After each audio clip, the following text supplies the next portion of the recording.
BJP के दिग्गजों को नहीं चाहिए पार्टी का टिकट, जिसे टिकट मिला वो लौटाने को तैयार। दूसरे दल से आए लोगों पर दांव लगाने को मजबूर बीजेपी।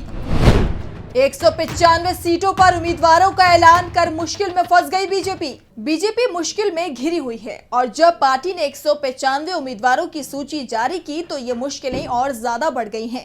पहले तो बीजेपी के टिकट पर लड़ने के लिए उम्मीदवार ही सामने नहीं आ रहे थे। बीजेपी हाईकमान को फोन, पत्र और मेल करके बता रहे थे कि टिकट के लिए हमारे नाम पर विचार नहीं करें। ऐसा कहने वाले पूर्व केंद्रीय मंत्री, सांसद और तमाम दिग्गज नेता थे। दरअसल बीजेपी नेताओं को इस बात का एहसास हो गया है कि इस बार चुनाव नहीं लड़ने का फैसला ही राजनीतिक रूप से सबसे सही फैसला है। चुनाव लड़ेंगे तो राजनीति समाप्त भी हो सकती है, क्योंकि चुनाव लड़ने के लिए नहीं, जीतने के लिए लड़ा जाता है और बीजेपी को इस बार चुनाव में हार दिखाई दे रही है। मीडिया के जरिए जरूर बीजेपी इस तरह का माहौल तैयार करवा रही है जिससे लगे कि देश में मोदी लहर चल रही है, पूरा देश राममय हो गया है। लेकिन बीजेपी नेताओं को ही इस बात का एहसास है कि इस बार चुनाव जीतना बेहद मुश्किल है, सरकार बनाना तो उससे भी ज्यादा मुश्किल है और पीएम मोदी 400 सीटों के पार जाने का दावा कर रहे हैं। साफ है, दावे जुमले से ज्यादा कुछ नहीं है, क्योंकि एक और इंडिया गठबंधन में टिकट के लिए उम्मीदवारों में मारामारी के हालात हैं, तो दूसरी ओर एनडीए में 195 सीटों पर उम्मीदवार का ऐलान हो गया है और जिन नेताओं के टिकट काटे गए उनमें से कई तो खुश दिखाई दे रहे हैं, क्योंकि टिकट के साथ मुसीबत आनी थी और जिन्हें टिकट मिल रहा है वो भी हाईकमान से बात कर रहे हैं कि इसे वापस ले लें। बीजेपी के टिकट पर उसके ही नेता चुनाव लड़ने को तैयार नहीं है। बीजेपी की भर्ती मुसीबत को लेकर ही आज हमारी ये स्पेशल रिपोर्ट है। हम करेंगे इसी पर चर्चा। नमस्कार, मैं हूं आपके साथ मानसी। तो शुरू करते हैं स्पेशल रिपोर्ट। पवन सिंह ने खोल दी बीजेपी की पोल, बता दी बीजेपी की सबसे बड़ी कमजोरी। बीजेपी ने पवन सिंह को बनाया था आसनसोल से उम्मीदवार, लेकिन टिकट कर दिया वापस। इस बार पश्चिम बंगाल में बीजेपी के 2 अंकों में पहुंचना ही दिख रहा है मुश्किल।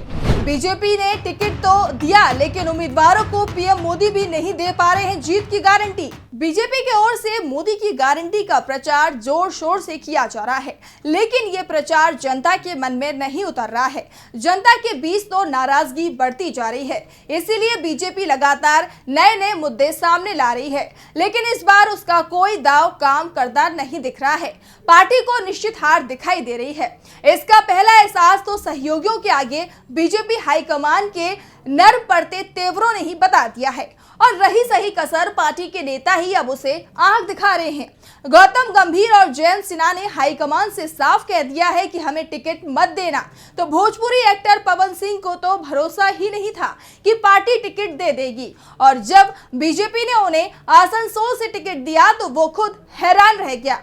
24 घंटे के अंदर ही उन्होंने पार्टी के सामने हाथ जोड़ दिए, कह दिया कि वो चुनाव नहीं लड़ना चाहते हैं, उन्हें टिकट नहीं चाहिए। दरअसल टीएमसी की ओर से आसनसोल सीट पर बिहारी बाबू के नाम से मशहूर शत्रुघ्न सिन्हा को उम्मीदवार बनाए जाने की तैयारी है। सिन्हा यहां से लोकसभा का उपचुनाव करीब 3 लाख वोटों से जीते थे और इस बार भी उनकी जीत तय बताई जा रही थी। पवन सिंह को जब पता चला कि टीएमसी शत्रुघ्न सिन्हा को फिर से टिकट दे रही है तो उन्होंने बीजेपी का टिकट वापस कर दिया। वैसे दावा तो यहां तक किया जा रहा है कि बीजेपी पवन सिंह को दूसरी सीट से उम्मीदवार बनाए जाने के लिए तैयार थी, लेकिन पवन सिंह को एहसास था कि बीजेपी की टिकट पर वो देश के किसी भी कोने से चुनाव लड़ ले, जीत मुश्किल होगी। पवन सिंह ने एक तरह से टिकट वापस कर बीजेपी के दावों की पोल खोलकर रख दी है। नितिन गडकरी भी टिकट को लेकर नहीं बना पा रहे हैं दबाव। डॉक्टर हर्षवर्धन सिंह ने ले लिया राजनीति से संन्यास, जिनके टिकट काटे वो ले रहे हैं राहत की सांस। लोकसभा चुनाव में विपक्ष करेगा बीजेपी के साथ खेला। इस बार के लोकसभा चुनावों में बीजेपी के साथ खेला होना तय माना जा रहा है और इसका एहसास बीजेपी के उम्मीदवारों की पहली सूची से ही लग गया है। पार्टी ने यूपी में अपने लगभग सभी सांसदों को फिर से उतार दिया है। 51 उम्मीदवार घोषित किए गए हैं, जिसमें 47 पुराने चेहरे हैं और यही हाल दूसरे राज्यों का है। इस बीच बीजेपी की लिस्ट में सबसे चौंकाने वाली बात नागपुर से विधायक नितिन गडकरी के नाम का ना होना था।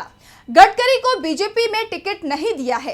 इसके बाद उनके टिकट काटे जाने की चर्चाएं भी शुरू हो गई हैं। दूसरी ओर गडकरी की तरफ से भी पार्टी पर टिकट को लेकर दबाव नहीं बनाया जा रहा है, जो बता रहा है कि गडकरी की चुनाव लड़ने की इच्छा नहीं है, क्योंकि दावा किया जा रहा है कि इस बार महाराष्ट्र में इंडिया गठबंधन अधिकांश सीटों पर जीत हासिल कर रहा है।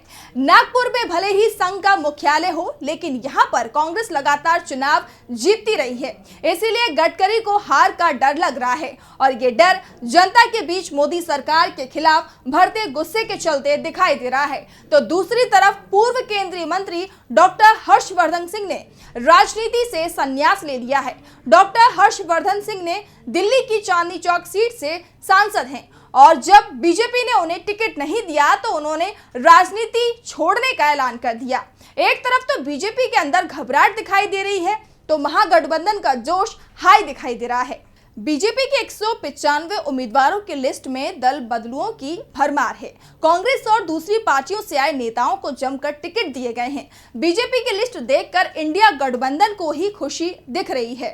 आपको बता दें, क्योंकि बीजेपी की लिस्ट बता रही है कि उसके पास जिताऊ उम्मीदवार नहीं है, इसीलिए वो दूसरे दलों से आए नेताओं पर दांव लगा रहे हैं और बची हुई सीटों पर भी दल बदलुओं पर दांव लगाने की तैयारी चल रही है। इससे बीजेपी के अंदर टकराव भी बढ़ रहा है।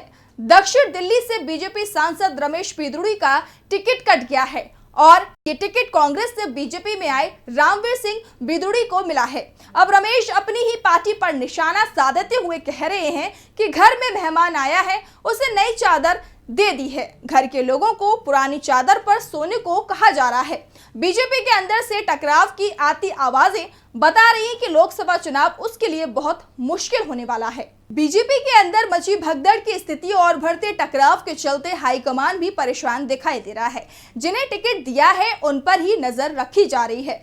मनाया जा रहा है कि बीच में मैदान छोड़कर कोई भाग नहीं जाए। पीएम मोदी के चेहरे पर बढ़ता तनाव भी इस बात का एहसास करा रहा है, इसीलिए उन्हें अब अपने छोटे छोटे सहयोगियों को भी साधने में पूरी ताकत लगानी पड़ रही है, क्योंकि बड़े दल उसके साथ आने को तैयार नहीं है। इसी के साथ आपको बता दें कि बीजेपी छोटे छोटे दलों के आगे भी घुटने टेक चुकी है और अब यहां तक दावा किया जा रहा है कि पार्टी सहयोगी दलों से ऐसे नेताओं को बीजेपी में भेजने की बात कह रही है कि जिन्हें वो अपने सिंबल पर चुनाव लड़ा सकें। आधा दर्जन से ज्यादा ऐसे उम्मीदवार इस बार बीजेपी के सिंबल पर चुनाव लड़ते हुए भी दिखाई दे सकते हैं। हमारे चैनल से जुड़े रहने के लिए YouTube पर टाइप करें DB लाइव, सब्सक्राइब बटन को क्लिक करें और बेल आइकन को दबाना न भूलें ताकि खबरें आप तक पहुंचती रहें। देखते रहिए DB लाइव, क्योंकि यहाँ हैं खबरें लगातार।